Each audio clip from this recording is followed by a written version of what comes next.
Zatresimo mrežu! Vrhunski sportski sadržaj od sada na ultimativnoj sportskoj adresi www.sportskenovosti.hr. To ću vam reći poslije utakmice, ali mislim da svaki sistem ima svoj plus, a ima i svoj minus.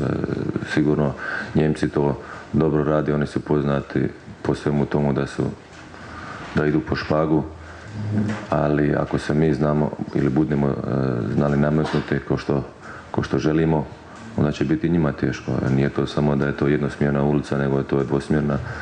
Znači, i mi ćemo se znati suprotstaviti tu i ja njih cijenim i respektiram, akceptiram, oni su stvarno vrlo jaka ekipa, ali mi smo stvarno jedna nezgodna, neugodna ekipa, s nama je stvarno teško igrati, to su svi do sada osjetili. A uostalom, želim još reći, Italijani su izgubili 3:0, samo ako se zaboravili. Tako da, 3:0 protiv Nizozemske desi se. Ne samo nama, nego i svjetskim prvacima. I to je to. Pa normalno mi koji smo rođeni, zapravo i ovi koji igraju, normalno da imamo motivaciju što se tiče toga, jer pogledajte ovako, sad ako se vratite ili kad se vratite u svoje klubove, ako što ja vraćam sad u Salzburg, zamislite to da smo mi izgubili protiv Austrije. Kako bi se osjećao i kako bi mi bilo. To bi značilo, treba uzeti stvari i seliti što prije, jer ko bi to izdržao.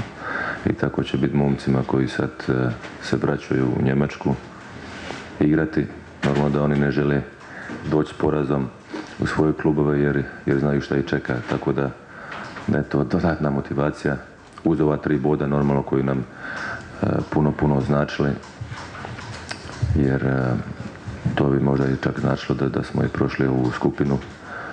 Ali najveći motiv su 3 boda i onda prolazu u četvrtfinale. Ali znamo da će biti vrlo teško.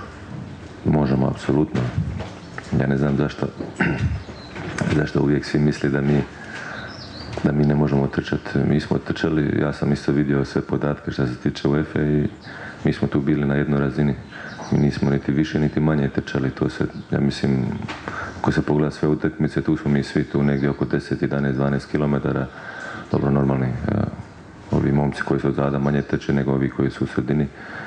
Ali, kako sam ja danas čitao, bit će prognoza koliko 15 stupnjeva, jel? 15, to znači da je to isto vrlo bitno, jer gledao sam intervju Sanjola koji se žalio protiv Rumunja da je bilo prevruće na terenu i to je tako, ako igraš u 6 sati, to je još tako sunce da je to puno teže trčati nego navečer kad se upali svjetlo, padne malo i rosa, tako da je tu puno lakše igrati što se tiče terena i vjerujem da će to sigurno doći nama u susret, da nije tako ili da neće biti tako vruće.